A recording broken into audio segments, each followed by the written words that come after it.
Hey, everybody. Welcome to another episode of Courtside with Beilinson Tennis, part of the Tennis Channel Podcast Network. What a remarkable 2 weeks it was, and 3 weeks for one person in particular. We had two teenagers on the women's side take the tennis world by storm, and one individual on the men's side chasing history. I'm thrilled to have my co-host and Hall of Famer Steve Flink on with me tonight to recap it all. Steve, remarkable couple weeks, huh? Absolutely. Obviously it was an outstanding, I would even use the word scintillating first week. It was just, as we had previously discussed, we just got some blockbuster early round matches that carried the first week and made it so much more compelling than usual. And we don't ordinarily get that because of 32 seeds. But this time around, that was no issue whatsoever. And then, of course, we had a really nice finish to the tournament, too. I would say, when we'll get to it in more depth, I would say the men's final was something of a letdown in the sense that we thought we were going to get a more gripping, hard-fought, closer match one way or another, and we didn't. But that's the way it played out. It was a great 2 weeks, David. I was glad to get out there a few times at the end to see it in person. Yeah, and I was happy you were out there to experience it as well. You've been there so many years. It's so great that you got to experience that in person. Let's start, if you don't mind. We'll start with the women's semifinals. The only thing that really kind of surprised me, I was going with the two veterans. I thought, you look at Sabalenka versus Fernandez. Sabalenka, the way she plays, she always controls the match, right? Just with her power. If she's on, she's going to be extremely hard to beat. If she's spraying balls all over the place and making errors left and right, then obviously her opponent has a chance. Leylah Fernandez took big advantage of that. That was a surprise, and I'll let you speak to it on a minute. The other surprise to me was Maria Sakkari over when she was playing Raducanu. After Ash lost, Sakkari was my pick. If you remember, Sakkari had 7 break points the first 2 return games of that match. The first return game was love 40. Again, I was picking the favorite. They physically were both stronger than the two teenagers, and I was surprised with the outcome of both those matches that the two teenagers won. Yeah, I was too. A little less so with Sabalenka because she self-destructs so easily. I didn't know what to expect. But having said that, David, she got off to such a spectacular start. Nothing but winners and great serving and finding the corners on her serve and just blowing her off the court. And, Fernandez didn't have much of a say in the match at all. And then, you if you're a Sabalenka fan, you're pulling your hair out because just when you think she has her game totally under control, she starts making rashes of errors again and double faulting. So she led her back into the set. Listen, don't get me wrong, because we know Fernandez is a really terrific match player and she solves problems on the court beautifully and she knows how to counter and knows how to exploit openings. But so much of that first set had to do with Sabalenka, going from brilliance to, shall we say, less than brilliance and beating herself. Unbeatable to beating herself is how I would put it. And then she eventually lost it in the tie break. But really, first set should have been hers. Then she did come back and win the second, and the third one went down to the wire. But sure enough, in the last game of the match, Sabalenka implodes again with the double faults and the errors. So you're right. Your original statement is so true. It does largely come down to her in most of her matches about whether she's hitting the winners at the right times and serving well under pressure or not. Because this was and you saw her afterwards. They had her on a shot of her from the locker room where she just was distraught. And I have a great sympathy for her because we know she's a great player, but she does this she brings it on herself. I don't mean that in a mean-spirited way, but somehow she's got to find a little bit more of a middle ground while still hitting a lot of winners, but have some safety net in her game, which is just not there at the moment. So yet another big match gets away from her. I understood it better, frankly, at Wimbledon when she lost to a great server in Pliskova on a grass court. That one, I just think she got outplayed and couldn't handle Pliskova's serve consistently. But this time I thought the match really was more under her control and she was unable to get the job done. Yeah, well said. Perfect summary of what actually did occur. The second semi, Again, I thought, especially Sakari, you saw that unbelievable match she played in the semis of the French. She had opportunities to get to the final there. I thought this was her time. I really thought once Ash lost, I felt strongly in my pick, and she started out beautifully. I mean, she had 7 break points in the first 2 games. Unfortunately, Those games, yeah, you've referenced it twice now, and you're so right to do that because that was so critical. If Sakari could have secured one of those breaks or both, but let's yeah. just give her one. Let's just give her one and get a little bit of an early lead. Because it completely got away from her after that. She seemed somehow unsettled in the beginning too, and they were talking about how she maybe her skirt didn't The fit skirt right, was too big. Yeah. big, and that maybe she'd have to go back to the locker room. But she never really got going. Second set was a little tighter, and she hung in there a little better and saved herself from break points down a few times. So it was a good effort.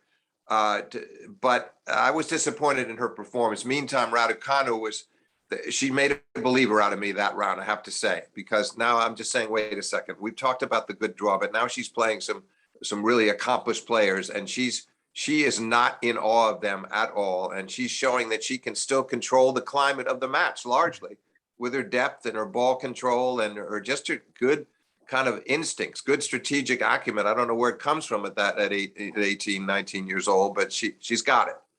And that's when I thought she was going to win the tournament. Once she beat Sakari, I thought she would beat Fernandez in the final based on what I had seen thus far. And as it turned out, that was right. Well, what an interesting final we had. We had brandly new 19-year-old Lila Fernandez, who, Yeah. by the way, to get to the final, beat the 3rd seed Naomi Osaka, the 16th seed and former Grand Slam champion Angelique Kerber, the 5th seed Svitolina, and the 2nd seed Sabalenka. I mean, what a road. Can we add to Kerber? I mean, let's not shortchange her. You're right, former Grand Slam champion, but won this tournament 5 years ago. Yeah. Won Australian and won Wimbledon. She's won 3 of the 4 majors. It's and unbelievable. She's such a guileful player, and she was back in form, David, recently, coming off the great Wimbledon and playing well over the summer. So you had to believe that going in, she liked her chances, and it wasn't enough, even though she led by a set and 4-2. Layla found a way past her with really spirited run the last set and a half in that match. Yeah, she did. And again, her opponent, Emma Raducanu, I mean, she didn't have to go through that type of draw to get to the final, but she had to get through 3 qualifying matches. At this point, she had to win 6 matches in the main draw, had not lost a set. The closest was 7-5. Yeah. No one in a million years would have ever picked this final. No one. I mean, there's not one person who would have picked these two to play in the U.S. Open final. Here it is. Facts are, like you said, Raducanu just played better. I mean, she just played better than Layla during the match. She did. She had the early break, and Layla, typical of Layla and her feistiness and her combativeness. And I mean that, by the way, as a compliment, because she's a really fierce competitor, and she keeps coming back at you. So she did break back early, but finally in the end, Raducanu was able to seal that set 6-4, and it was not easy. This was a long match for straight sets. Yeah, close to 2 hours, and I thought Raducanu did a good job to sort of regain the ascendancy, from midway through in the first set to close it out 6-4. And her second serve returns, David, were terrific. I just thought she returned better than Fernandez. And I think one of the reasons why Fernandez's first serve percentage was so low was the fear of what her opponent was going to do to her second serve. She was so aware of the trouble she could be in if she didn't get the first serve in. So that was a nicely played first set. And then second set, 2-1 down, and then Raducanu really took over for 4 games and almost closed her out 6-2. And then, of course, we had the bleeding on the knee. And I thought that, how did you read that, David? My feeling. Yeah, so one instant before that, Raducanu had 2 match points on Fernandez serve up 5-2. Didn't get it. I finally felt, when you're down so much, you could finally maybe say, you know what? I got to just swing, loosen up your shoulders, go for your shots. I think Fernandez started to do that. She held, then has that break point on Emma's serve at 30-40. Emma scraped her knee, needed a medical timeout. The rule is clear, needed to stop. Yeah, of course. Emma did win that very next point to get it to deuce, but then Fernandez had another break point. Yes, so she did. I'm glad that no one could ever say, oh, that totally changed the momentum of the match. Fernandez did have another break point. No, but my question to you, and that was very impressive. The details you're running off explaining right there, I show you how tough Raducanu was, because the 2 match points at 5-2, one of them was not, she missed a backhand on the run. That was a pretty tough shot, but the other was a forehand unforced that surprised me. And so she could have been sitting there with a medical timeout saying, why is this match not over already, and getting tense. And she did a terrific job to come back out there, save the break point again, and then end the match with an ace out wide in the ad court. I mean, I think she's thoroughly deserved. As you noticed, David, the crowd started coming around to Fernandez. And I also I was a little bit perplexed by Fernandez's reaction to the medical timeout. She didn't seem to understand what was going on there. That it was really that this was not somebody just trying to throw her off with gamesmanship, but maybe she couldn't see the bleeding from the far side. No, I don't know. I think if I was in her, the momentum was starting to slightly turn, and she did not want to pause. Again, she had saved a couple match points. She wanted this thing going as quickly as she could. I think that's why she was disturbed. Oh yeah, I understand what you're saying. I'm saying though, but I think you need to respect your opponent in a situation like that and realize she had to do that. Frankly, I don't think Raducanu. I think they both would have liked to have kept going. I don't think Raducanu liked having to do that, but you can't be playing with your leg bleeding that way. But I think it was a fitting result given the way Raducanu had played not only that day but the whole tournament. And now I'm fascinated to see what these two will do going forward. That's going to be a challenge because people are going to be gunning for them now. They have seen their games now. It's almost like the second or third time the starting pitcher sees the rotation of the hitters, right? Women's tennis is so wide open, and this did not. This just was another example of showing how wide open it is. Well, I'm with you. I hear you entirely on that, and that always worries me in a sense that the musical chairs and always having new major championships. Having said that, I am encouraged about both of them because they're so 18 and 19 respectively. They're both going to improve so immensely in the next couple of years. They're only starting to tap into their talent right now. So even though you're right that the scouting reports will go out and other players will know more about their games and they'll be gunning for them, I think these two should be up to the task because I think they're going to get a lot better. So what I'm hoping, David, is that in the year 2026, we're watching them play their 5th major final against each other. Something like that. Very well could happen. Very well could happen. Well, good luck to anyone who keeps trying to predict women's tournaments because again, it is so wide open. There's so many great players that can win it. I want to transfer now to the men's side. And if we start with the semis, one semi was pretty straightforward. That was Daniil Medvedev versus Felix Auger-Aliassime. The only thing there that could have changed the course of the match, Felix should have won that second set, I felt. Oh, no doubt about it. No doubt about it. 5-3, 30 love double fault, which was and awful. That changes the course of the match if he wins that set. It can change. Well, yeah. So first the double fault of 30 love, which is baffling because of the fact that, as you know, David, Daniel's strategy is not to stand in close and rifle second serve returns. It's to still hang way back and just get the return back deep and start trying to work the point from there. So you really don't need to fear, even if you don't hit a great second serve, that he's going to kill you with the return. He'll get it back and you're going to have to work. But that was disappointing. Then he had 2 set points later. And the sad part was that Felix then, after the second set point got away, he lost 15 out of 17 points and the set was gone from there. 2 more points. And then you knew he was gone in the third. And Medvedev, to his credit, talked about that game after the match and said, well, if it goes to 1 set all, you never know where the match goes from there. He's very fair-minded about it. I think he still would have won, but it would have been nice to see Felix in the match that way and at 1 set all and trying to see what he could do with that boost that he would have received. So that the match really fell apart after that. And Medvedev was playing with clinical efficiency. And once he got his teeth back into it, he wasn't going to let go. But I think we should have had a 4-setter there. Yeah, I agree with you. The other semi was the one that I think a lot of people penciled in when they first saw the draw was Novak versus Sasha Zverev. It was the rematch from the Olympics. Novak again dropped the first set, but as he did in his previous matches, responded very quickly, took the second set. The third set was so key. And how could we not talk about this match without talking about the 53 ball rally? Zverev down 15-40, serving to stay in that third set. Zverev won that point, but lost the next one to lose that set. And I think David, can I just interrupt for a second, if I may? Absolutely.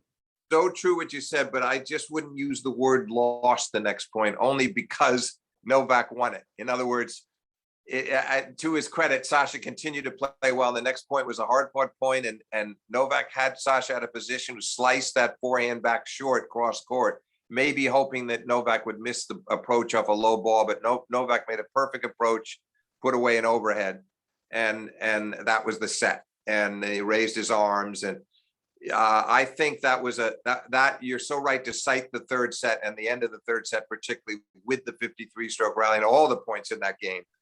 That was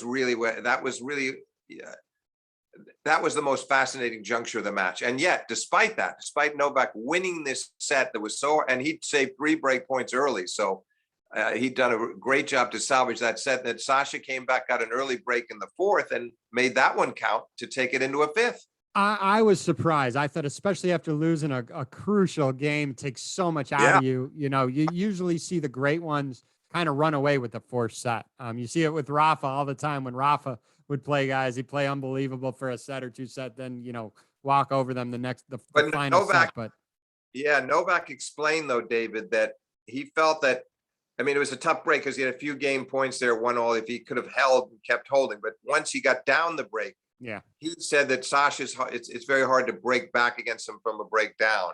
And that proved to be the case. And Novak got it to deuce. He had a few minor openings, but couldn't make anything of it because Sasha was still playing too well. But then, to me, the second most remarkable phase of that match, aside from the 5-4 game in the third, was Novak's first 5 games of the fifth.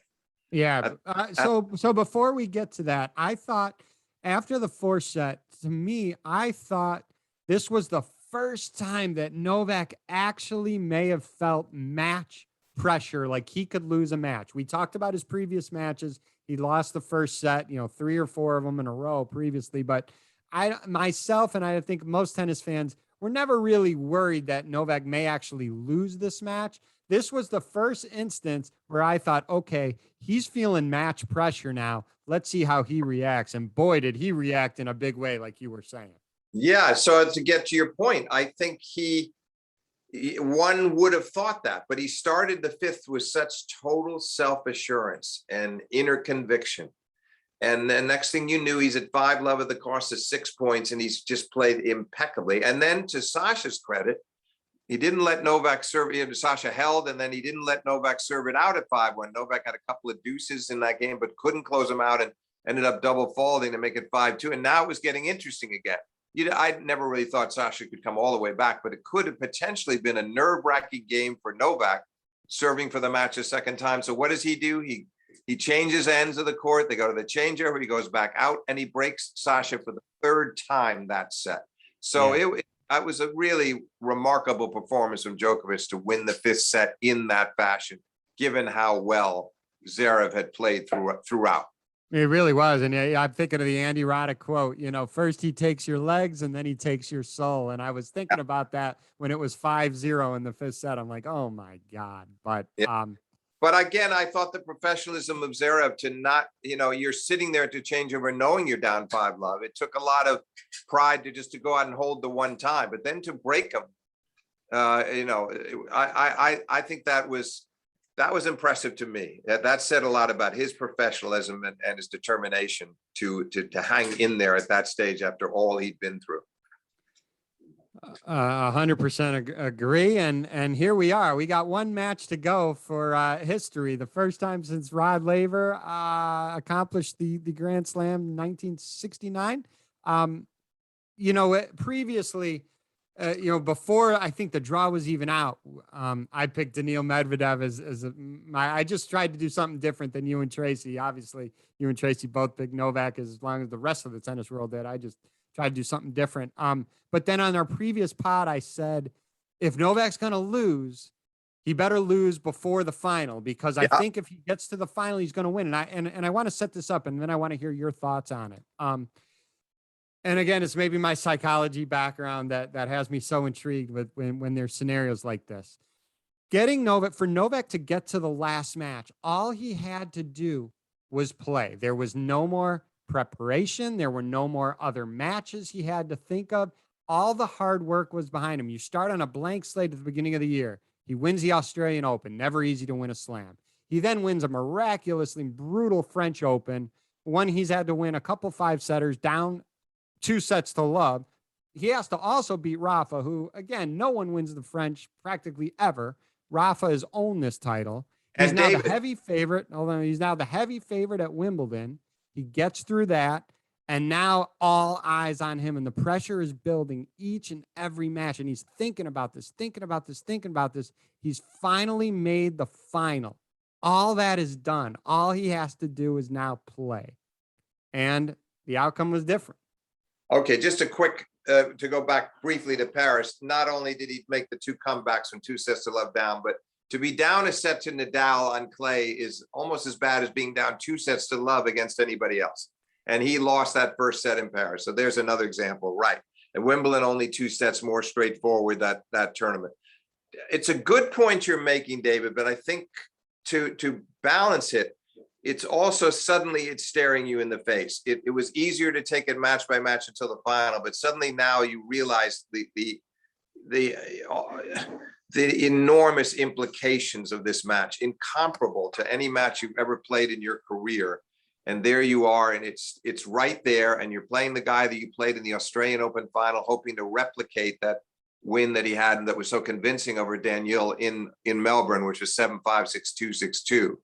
And I just think it could have worked the way you described, that he was able to. I'm so glad you described how you described it, because there's 2 sides to it. It's just so intriguing. Someone looks at it. It could have worked as you said, and I thought going in there was a good possibility it would, that he would look at it as I've been through so much, but now here I am, and I know how to win these finals, and this is there for the taking. I'm going to take it. And you heard him say on the Friday night after the Sasha semi, I'm going to treat this match like it's the last one. Told Patrick McEnroe, like it's the last one I'll ever play. And yet he wasn't able to bring that kind of a performance. I think what happened is it was a combination of the overwhelming pressure that he'd been facing for so long, and that now that last match was upon him, and physically something was off. I don't mean an injury, because if there'd been an injury, I think we would have seen the trainer. I don't think for a second there was one specific injury, but I think he was worn out emotionally and physically. Because look at the way he played the match, David. We can get to the details, but look at the way he played. Okay, there was a lot of serving and volleying. That was fine because Daniel's so far back for the returns against the fence. You swing him wide, you close in, and Novak was often able to just put away the first volley, or often as that, just elicit an error on the return of serve with a well-placed angled serve. But then he also tried to come in a lot otherwise. He approached a lot in times you didn't think he would, maybe from too deep a position. And Daniel was so onto that, and his passing shots were terrific right at Novak's feet. Yeah, his 2-shot passing shot. That first one, you dip it at their feet, and then Novak has to volley up, and then the second one is where you pass. We teach that to our kids all the time. Juniors, we teach that to juniors all the time. It's not the first passing shot, it's the second passing shot. So true, and he did that beautifully. But my point is that Novak was kind of predictable with that pattern, and you wondered, why is he not willing to engage in the customary long rallies he usually has with Danielle and show him that he's the stronger one? Not that he's going to win every long rally. It's like the Sasha rally, the 53 stroker you mentioned. Sasha wins it with a winner, but Novak still felt he had punished him a lot. And I would have thought this is how he wanted to, but it told me that later he said after the match that he had no legs and he had no serve. And that was, by the way, that was balanced by some very nice compliments to how well Medvedev played. He didn't blame it all on himself or put it onto his own deficiencies entirely, but that was revealing what he said, because then it explained to me why he played what was such an atypical match in terms of how the patterns and how he approached it and the way he played. And it's And not like he didn't have any opportunities. He had some break points early in that second set that yeah, he did not take advantage of.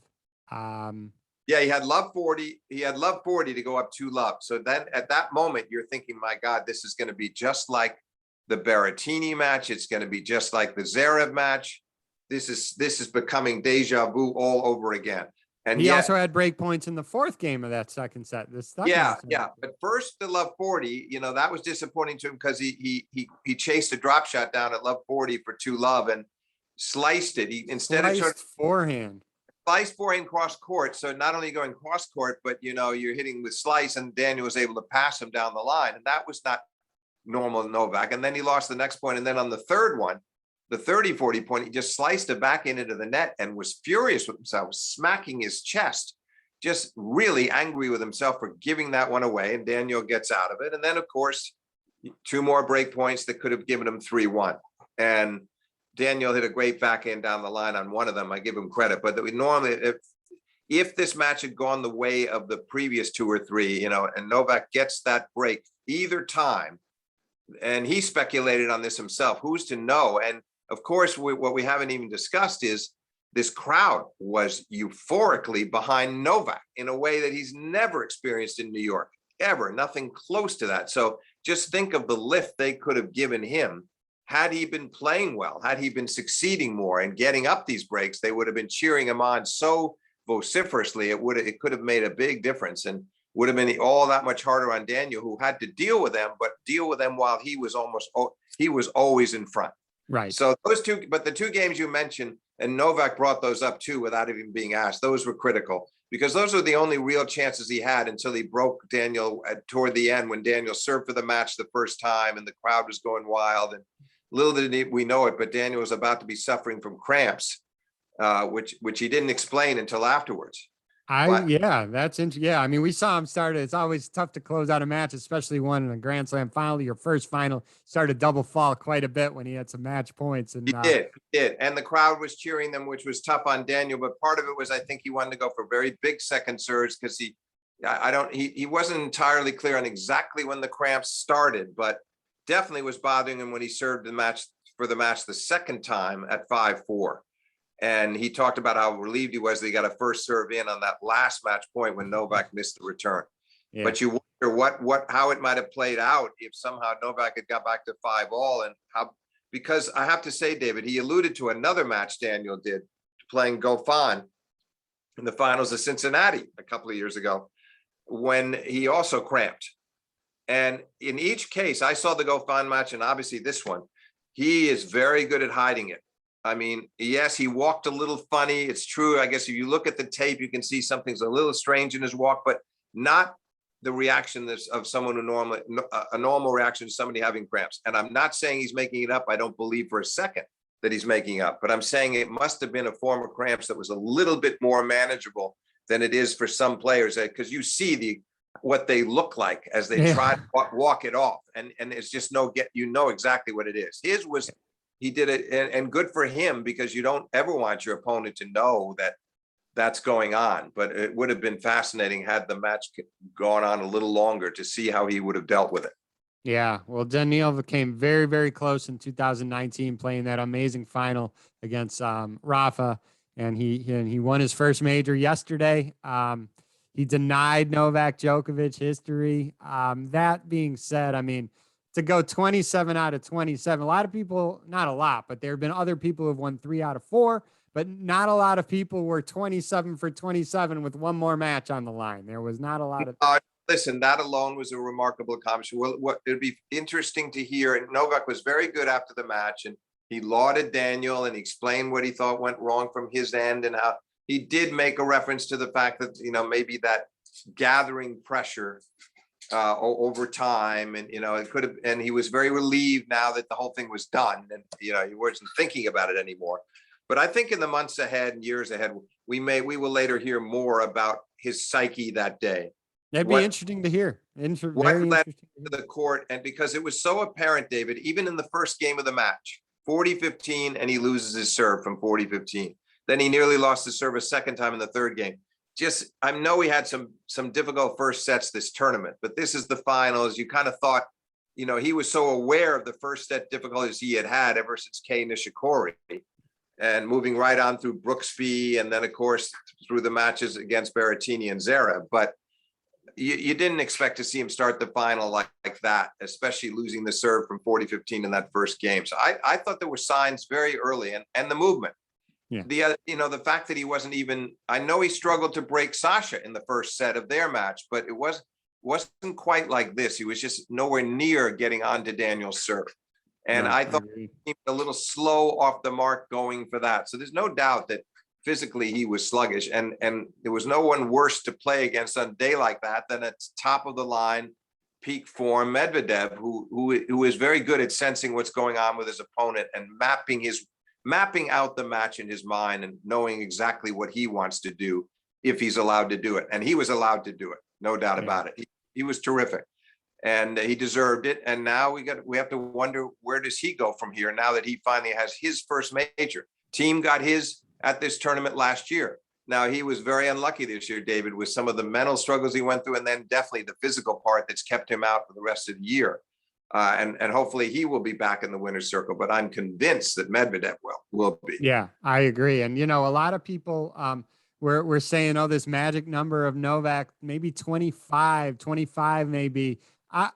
I'd slow down on that number a little bit. Every year it's going to get a little bit harder. These younger guys are coming up now, and they now have belief. Dominic Thiem, like you said, is 1-1. Medvedev 1-1. There's no doubt Sasha Zverev's going to win one. The 25 number is a large number. It'll be interesting to see what Novak ends up with at the end of his career. No, well, listen, that's one of the reasons why when we were having one of our discussions, I think it was with Tracy, that you were speculating on maybe Novak could get himself in this position again, and I just don't think so. But I do, and you're absolutely right about how hard it could be to get to 25. I'm just convinced he definitely has at least a few more in him, and I think that the question will be, how long does he want to push himself? What's Rafa's status with retirement or not? Roger, very good chance, almost certain not to win another. It would be a miraculous accomplishment to win a major at 40. So I think his eye's going to be predominantly on Rafa. And I mean, for instance, next year at the French, let's see what happens. I mean, that's what I said. Like, the motivation for Novak is going to be interesting, because it's that second slam of the year that was so hard for anyone other than Rafa to get. Right. It's so hard to get in this position again. Like I said, even though if Rafa maybe he's not as healthy as he was, and maybe he doesn't play it one year, maybe there's another opportunity there. But to get to 27 out of 27, and he's got one more. I mean, it was remarkable to see. Yeah, I'm sorry, David. Didn't mean to interrupt. It's the whole thing about that winning the Grand. If he had won the Grand Slam, I think he probably would have almost shut down for the rest of this year. I'm not even sure he would have played after the Open had he won that, because I just think he would need time to kick back, and maybe he just would take the rest of the year off and be gearing up for Australia. We'll never know. Now his priorities have to change a bit, because he's still at 20. That would have put him at 21 and he'd be ahead. So, right. And with the Grand Slam, he'd know that most fair-minded historians would look at that as, if he ties Rafa in the end, and Rafa got one more French and they both had 21, that if Novak had the Grand Slam, that would be the separating factor for sure. Now he doesn't have that, but he still has that. He'll have even more drive to add at least a few more, to stay ahead of Rafa, get ahead of Rafa and stay ahead of Rafa is what I should say. So he'll definitely be very fired up to win a 10th Australian. To start, to do it right there, to get number 21 and have the lead going into Roland Garros. Because if it's still tied after Australia, Rafa could actually possibly take the lead again by winning Roland Garros, and the pressure's then back on Novak to start winning a Wimbledon or an Open. Another point I'd like to make, David, that's kind of a shocker, and nobody talks about this. Here's a guy that's won 9 Australian Open titles, never lost a final. He's only lost 1 Wimbledon final. He is 3-6 in US Open finals. That to me is just astounding for someone as great as Novak on a hard court, as he's already shown us in Melbourne. And there are maybe a lot of reasons for it, but he probably should have 5 or 6 US Opens by now, whether or not you include this one on the list or it doesn't matter. It's not a record you would expect Djokovic to have, a 3-6 on a court that suits him so well. I want to end this. There's a couple of shout outs real quickly. We talked about the 2 teenagers on the women's side. Shout out Katie McNally and Coco Gauff. They made the finals of doubles. We've had Katie's coach, Kevin O'Neill, on the pod before. Kevin's a great guy. Coco probably not. I mean, probably disappointed that she didn't make it further in this draw. She had a tough draw too. I mean, she played Sloane, and then depending if she'd won that match, if you looked at the draw on paper, it was going to be very tough. But I wanted to give them a shout out. I also want to end on a particular image that really kind of affected me. But before I do that, I want to ask you for any of your parting thoughts with this miraculous US Open, because you said the first week when we did our episode last week, you saw how fired up I was. I'd never seen a first week like that.